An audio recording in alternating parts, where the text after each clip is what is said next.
and then farm events and a few extra issues. Also at the end, I will be going through some of the specific questions that folks submitted in that webinar, or in that survey that I sent out.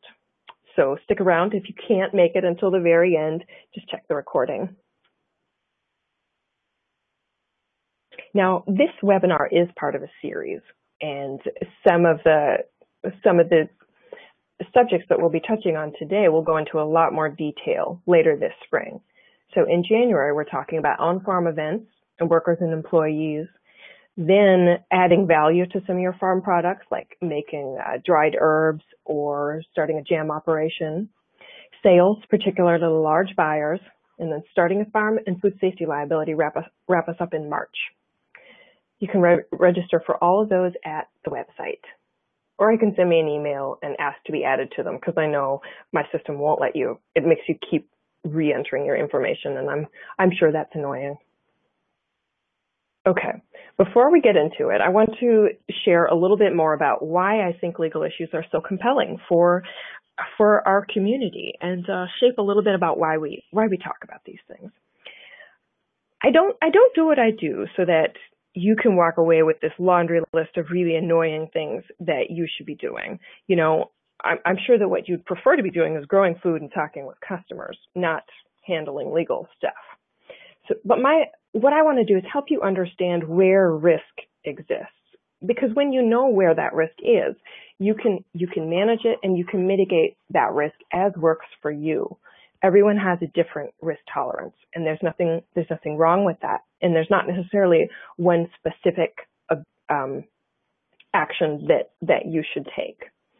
And the reason, of course, that we have to think about this is because you don't want to lose your customer base, your ability to make your living and fulfill the mission of your farm because of a risk that you could have mitigated. So I'm hoping to help you see where things can go wrong. But I also see this work as really important for the CSA movement as a whole.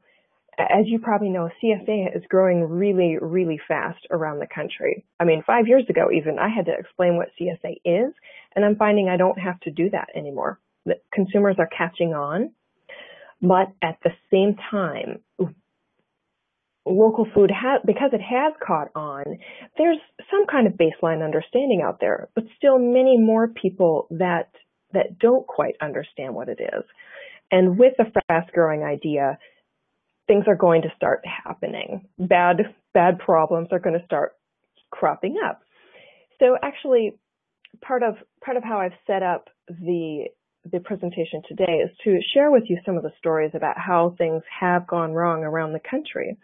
And that by thinking about some of these things, we can begin to create a CSA community that is stronger and more resilient and satisfies the objectives that we all had when we got into CSA in the first place.